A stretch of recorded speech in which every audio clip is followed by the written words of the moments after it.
Miren, bien dice el dicho que no por mucho madrugar amanece más temprano y no por mucho brinco el piso está menos parejo. ¿Y a qué me refiero?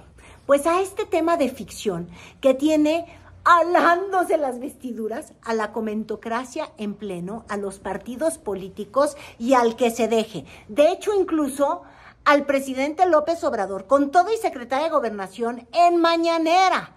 Me refiero al escabroso tema de la repartición de las curules en el Congreso de la Unión después de la votación del 2 de junio, y es tema ficción, porque la repartición aún no ocurre, y todo el mundo ya está brincando, y todo el mundo grita lobo, y el lobo no ha llegado. Por eso les digo que el tema es de ficción, y llegó a la mañanera.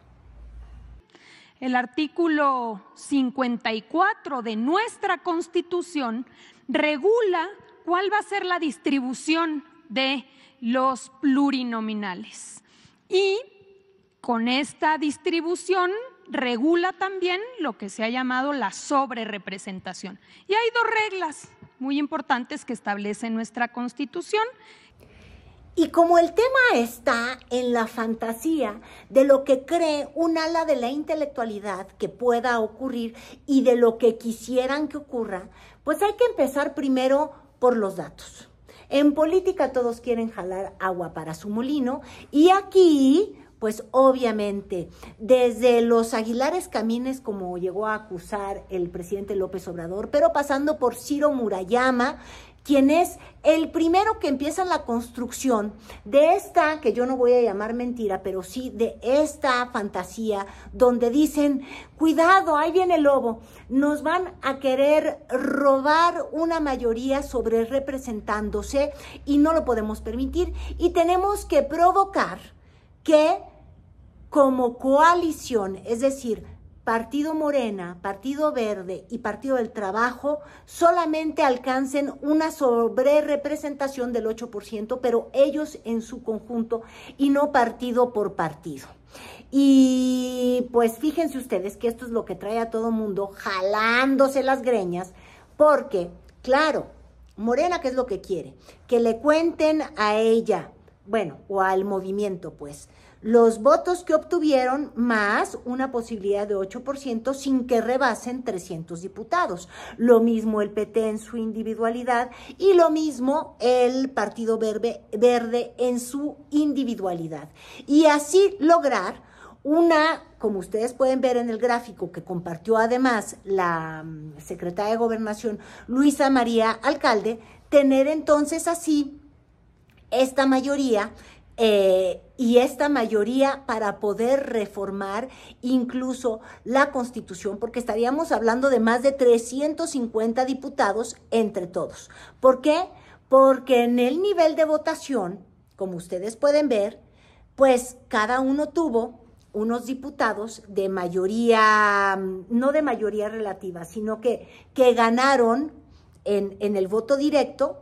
Así es como se eligen 300 diputados, y luego los que tendrían por voto proporcional. En el caso de Morena, por ejemplo, 161 diputados por mayoría, distritos ganados. El cálculo de acuerdo a el criterio por partido político sería que obtendría 87 diputados por representación proporcional, es decir, plurinominales, dando un total de 248. Primera regla de la Constitución que regula la sobrerepresentación: no más de 300 diputados, 248, no son más de 248 diputados, es la primera regla. Y segunda regla que establece la Constitución es el total de la votación emitida más 8 puntos porcentuales no puede exceder. Es decir, cuál fue una mayoría calificada. Y la mayoría calificada te da la posibilidad de modificar la Constitución, no solamente las leyes. ¿Por qué esta discusión y por qué no quieren que se siga con el mismo criterio que establece nuestra Constitución y que se ha mantenido desde 2008? ¿Por qué ahora dicen no, que no sea por partido, que sea por coalición? ¿Por qué no quieren que se obtenga la mayoría calificada y se tenga la posibilidad de reformar la Constitución y así llevar a cabo la reforma al Poder Judicial. Pero para discutir el tema tenemos que partir de verdades. Una es la que está en el artículo 54 de la Constitución. Es el artículo que permite que exista una sobrerepresentación que nos puede gustar o no nos puede gustar. Es decir, hay quienes dicen que no queremos que ningún partido se sobrerepresente, pero ojo, estas leyes nacieron para que muchos partidos, partidos exactamente, o representaciones políticas, que no ganan en el voto directo a la hora de distrito por distrito, como les digo, ahí finalmente ganó muy poquito en esta ocasión la oposición, y antes, cuando el PRI era esta gran maquinaria, pues nadie podía ahí medio ganar realmente en los distritos, y entonces era una forma de permitir que los partidos con ciertas minorías pudieran acceder con un asiento en la Cámara de Diputados. Se repartían 200 diputaciones, y entonces habían 300 de mayoría absoluta, luego otras 200 de representación proporcional, y así es como se distribuía la Cámara de Diputados, con dos reglas de oro o dos condiciones elementales, como viene en la ley o como viene en la Constitución de 1996, que fue el cambio que está vigente para el artículo 54, y es dos reglas de oro, que son que, una, que ningún partido político, y subrayo partido político porque es así como viene el texto constitucional, puede tener una sobrerepresentación por encima del 8%, y también la segunda regla es que ningún partido político puede tener por sí mismo más de 300 diputados, más de 300 distritos o 300 asientos en esa Cámara de Diputados. Que, como aquí podemos ver en el texto, dice, primera regla, ningún partido político podrá contar con más de 300 diputados, ya sea por la vía de mayoría o plurinominal. Cualquiera de las dos, ningún partido político puede tener más de 300 diputados. Es la primera regla que establece nuestra Constitución sobre la sobrerepresentación. Y la segunda regla que establece, en ningún caso un partido político podrá contar con un número de diputados por ambos principios, por mayoría o plurinominales, que representen un porcentaje del total de la Cámara que exceda en 8 puntos a su porcentaje de votación nacional. Es decir, ahora, aquí hay toda una gran ironía, y sí, es la que dice López Obrador, que es incluso hasta como una burla para los partidos de oposición, que dijo, fueron durante su mandato los partidos del no hay, no hay, no hay. ¿Por qué? Porque se opusieron a una reforma política que el día de hoy les hubiera favorecido a ellos. ¿Por qué? Y vuelvo a insistir, porque no es lo mismo que la sobrerepresentación de 8% tenga que ver con la coalición y no con partido por partido. Si se hubiera aprobado una ley que cambiara el texto y que dijera que no puede haber partido o coalición con más del 8% de representación popular, pues otro gallo estaría cantando. Ellos rechazan nuestra reforma. Le estábamos dando pues no regalos, algo que era benéfico para todos, según nosotros, y votan en contra. Sobre esto de la sobrerepresentación,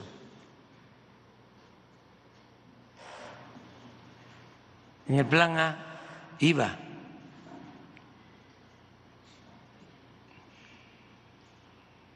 Y como están, ¿no? Como el no hay, no hay, no hay, no hay. no hay. Y respecto a este tema, el día de hoy leí una columna muy interesante de Viri Ríos que justamente dice que se fue construyendo una verdad a partir de una falsedad. ¿A qué me refiero? A que comenzó con esto de Ciro Murayama diciendo es que nos quieren, se quieren convertir en una mayoría absoluta sin haber obtenido el voto, pero sin dejar en claro que desgraciadamente, guste o no, eso es lo que dice el texto de la Constitución, porque contempla partidos políticos.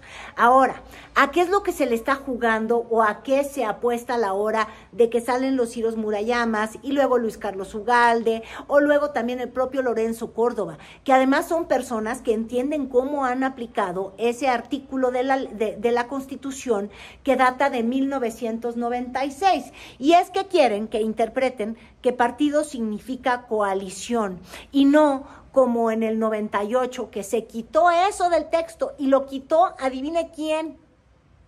Pues dejen que se los cuente el presidente mejor. Del artículo 59A, que era la regla sobre las coaliciones. A partir de entonces, eliminándose esta regla específica, la asignación ha sido por partidos políticos y no así por coaliciones. Y lo podemos ver en todas las elecciones que siguieron después de 2008. Vamos a verlo. Y por eso hemos visto todo tipo de declaraciones. Los que se mueren de risa, como, ay, oigan, qué malvado, como el tal Nacho Mier, que ustedes saben que fue más bien el líder de la bancada legislativa en la Cámara de Diputados por Morena. Y entonces dice, ahí andan de lloricones. Pues debieron haber votado, es decir, votado el plan A del presidente, es decir, antes de llegar al plan C, él justamente decía, ahí les va una reforma electoral. En esa reforma electoral venía algo que no le gustaba nada a la oposición, que es que los consejeros del INE llegaran por votación directa de la población. Y entonces dijeron, no, pero no se fijaron que venía también un cambio en la ley que hubiese modificado el texto para que fueran partidos o coaliciones. El problema es que a los partidos les preocupa lo que les preocupa hasta que les afecta. Es decir, cuando ellos fueron los favorecidos de la aplicación de estas mayorías relativas del 8% vistos como partidos solitos, pues no les importaba, ¿no?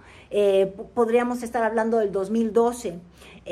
Eso favoreció luego en el 2018 a Morena, pero en el 2021 igual y al PAN. Entonces, lo malo es que les gustan las leyes cuando les convienen y quisieran salirse del marco de la ley cuando no les conviene. Y si se los traduzco al español es respeto a las instituciones. ¿No se acuerdan que siempre ha habido un tema de que López Obrador es un dictador porque mandó al carajo a las instituciones? Y este es el discurso desde el 2006. Ustedes recuerden que él dijo al carajo a las instituciones, pero se apegó a las instituciones. Es decir, las instituciones calificaron que él había perdido la elección, que no importó que el INE o el tribunal consideraron que hubo una intervención debida o indebida de Vicente Fox y que de todas maneras el resultado electoral era el que era con ese escasísimo margen de ventaja para Calderón. Bueno, pues odiaba las instituciones López Obrador, señaló que eran injustas López Obrador, pero se ciñó a ellas, tomó reforma, pero era una forma legal de la manifestación dentro del marco de la ley. Y luego dejó que pasó el tiempo y no dio un golpe de Estado, por más que dijo que había un gobierno legítimo. Ese gobierno legítimo nunca gobernó, porque finalmente, aunque se le achaque que es un autócrata, actuó como un demócrata. Ahora, ¿cuál es el problema? Que los demócratas quieren que los representantes del INE, que los consejeros del INE interpreten como a ellos se les viene en gana una ley que está en la Constitución, que contempla mayorías para los partidos políticos. Si eso es sujeto a la interpretación y los constitucionalistas dicen que sí, que pueden decidir que partido se convierte en coalición, venga, mientras se esté respetando el espíritu de la Constitución y los constitucionalistas sean los que determinen. ¿Eso cuándo va a suceder?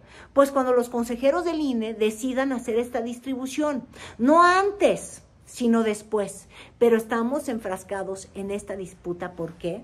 Porque seguimos en esta democracia sin demócratas. A los que les gustan las leyes o las reglas y les gusta el árbitro, siempre y cuando les favorezca a ellos. Si no, ¡ay, no toquen al INE! Si no, ¡ay, no toquen a los jueces!